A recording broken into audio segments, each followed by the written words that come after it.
I know it was young because in the interview that I saw of Mario on 60 Minutes, when they talked about his illiteracy and that, and he made it real clear, I can't read. He says, I just know the labels and recognize the labels on records. You got they had us on the news. Yeah. Mario was on the news. It's a documentary out there somewhere. To be honest with you, Mario messed up. This cocaine Mario messed up by saying that he didn't know how to read and write. Okay. So everybody, you know, I guess they wanted no more interested in him in that. Right. You know, so the thing. So yeah, he's trying to call himself illiterate. But he had the brains behind the music. Good. That was his favorite shit. That's like good time.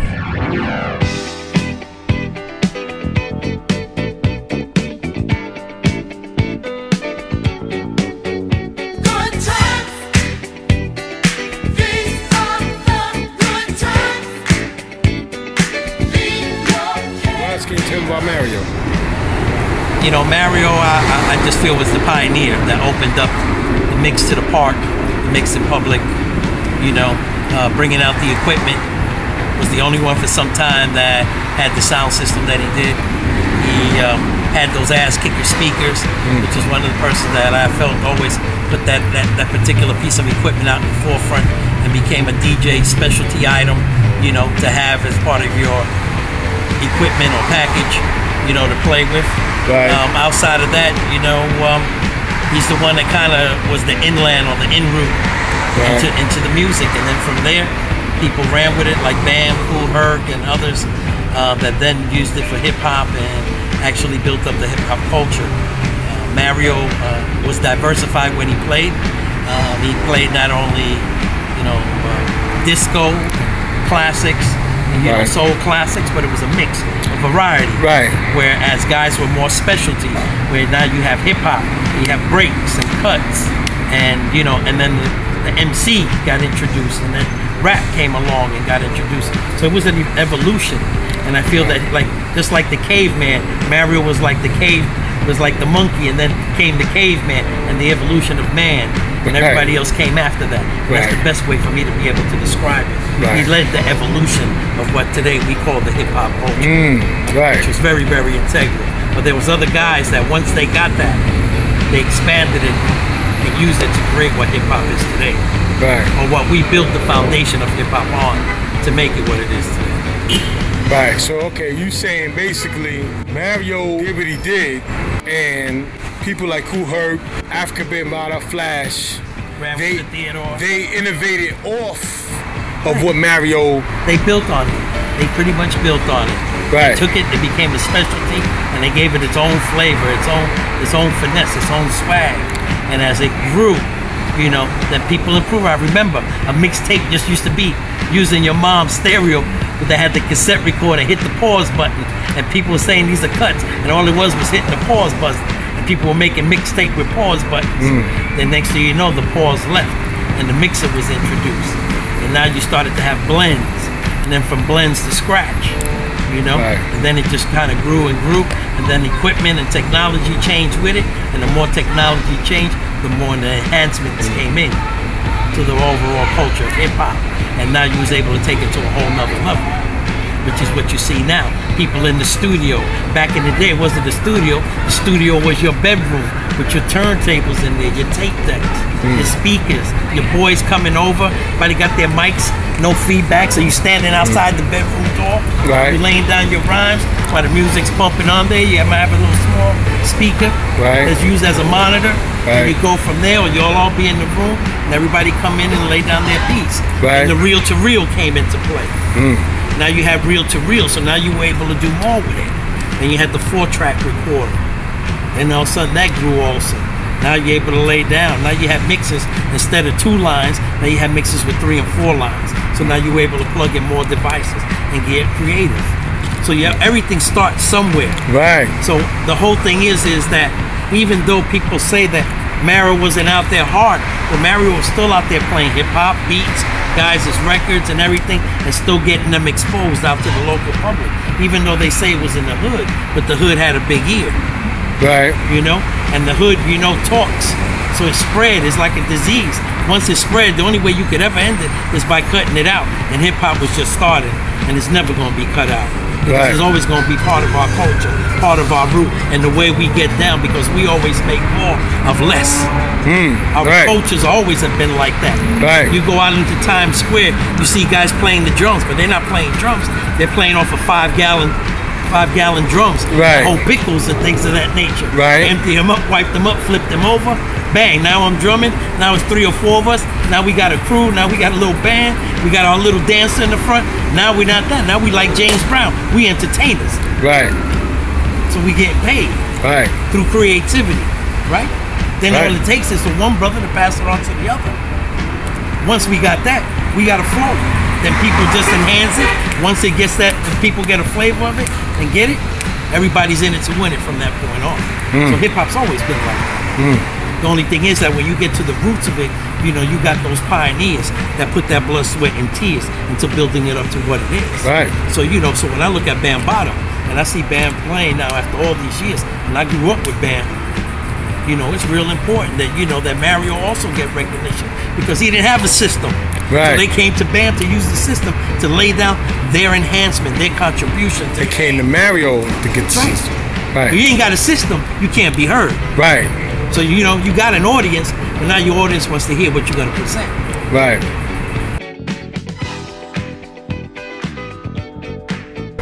Okay, disco came out in the mid 70's. The first disco songs. Thumping 71, 72. You had some young pioneers. I can show you my record collection. But was it called disco? You know. What do you mean disco? Like they say the first they got a debate. Like the first disco song, they don't know if it started in 73 or 74, 75. So no, Van McCoy was like the real first person that I would consider that really gave disco a real big jump off with Do the Hustle when he had the record Do the Hustle. What year was that? Do the hustle. Do the hustle. So as I say, now the people I speak to say Mario was DJing 69, 70, 71. So I'm trying to find out. But remember, he was playing things comparable to that, because at that point when we had our radios, we didn't have specialty radios, so it was almost like a pop 40, Casey Kasem, things, people like that, putting out sounds like that. But Mario was playing all that stuff, even up and into there. I'm trying to find out if he was DJing in 60, because I talked to his brother. Because in the interview that I saw of Mario on 60 Minutes, when they talked about his illiteracy and that, and he made it real clear, I can't read. He says, I just know the labels and recognize the labels on records. So that's how I play my music, because I know how that works. So, you know, you already had somebody who maybe was neglected in some areas, not even getting into his personal life, you know, but still found a way to identify with the music and identify the music, be it if it was through a color or through a label or through a design on the label, which all gave him insight into what he was doing.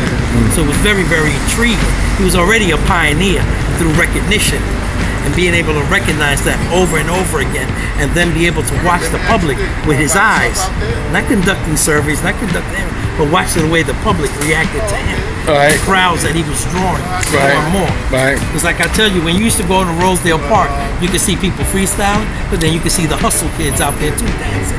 When he threw on certain jam, and the hustle kids would come out of the projects, out of Bronxdale and everything else, and come out there, because I knew a lot of those cats that hustled and everything else competitively, and they'll come out to the park and do their little thing in between Mario's cuts.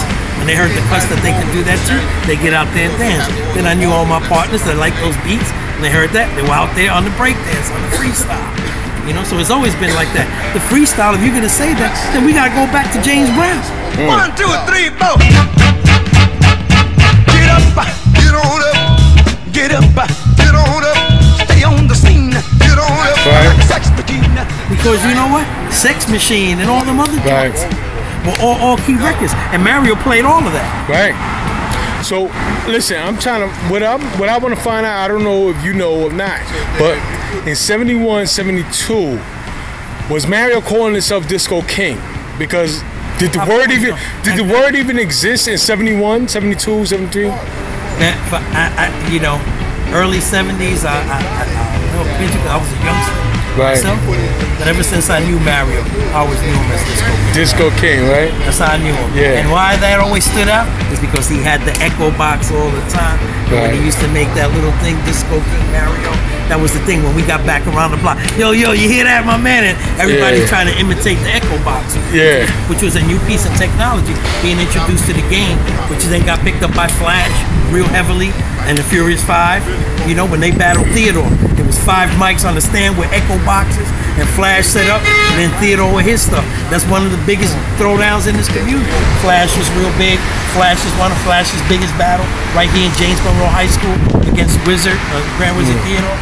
You know, which is a memorable one. My boy has the tape of it. Oh, yeah? Yeah, we snuck him in there. We was recording it. You know, we didn't have little cameras. You was there? Man was there. They had the stands set up, the 5 stands with the 5 echo boxes and Flash. And y'all was taping it? Y'all was taping it? My man had this little push button cassette joint. Right. Hit it up under his quarter field. Okay. You know, and then had it turned out. And we were just like all around him and had him in the middle. And he turned the shit a little red button. Record and record. He has a lot of those things. Wow. Got some of Bam's early tapes, you know, and all that stuff, you know. We got some of Sundance's beats. Starting to expose everybody to the beats, or what they call the break cuts, you know, depending where you come from. But outside of that, you know, still the man behind the music was Mario, and then it was about people getting access to either using his equipment or emulating, which was really a lot. Was emulating what he was doing and trying to take it to a whole nother level. And that's where the other guys come into. They emulated and they just took it to a whole nother level. You know, my man's brother used to be the resident DJ at Disco Fever, so I used to get to witness these guys for free. Because I used to get brought right in, and I was still a youngin'. I wasn't even of age. But I knew Sweet G, I knew Junebug. That Junebug, rest in peace, before he got murdered in his apartment. You know, playing up in there, and in there I got to be Starsky. You know, and all these other cats that used to come up in there and play. So, you know, so the trend started bouncing around and bouncing to the other side. Club 371, you know, Fever, all those clubs are real, you know, were up and jumping at that time. And were all hardcore hip-hop clubs, you know, coming up in the Bronx. You know, just to name a few. You know, then a little later on, you had the Rooftop, a couple other joints, you know, it kept spreading. So once it spread, it was like lighting a fuse on a stick of dynamite. You could hear the fizzle. It was just burning until it finally exploded. You know, but once again, Mario lit that fuse. And, you know, everybody just became a part of the fuse and the dynamite.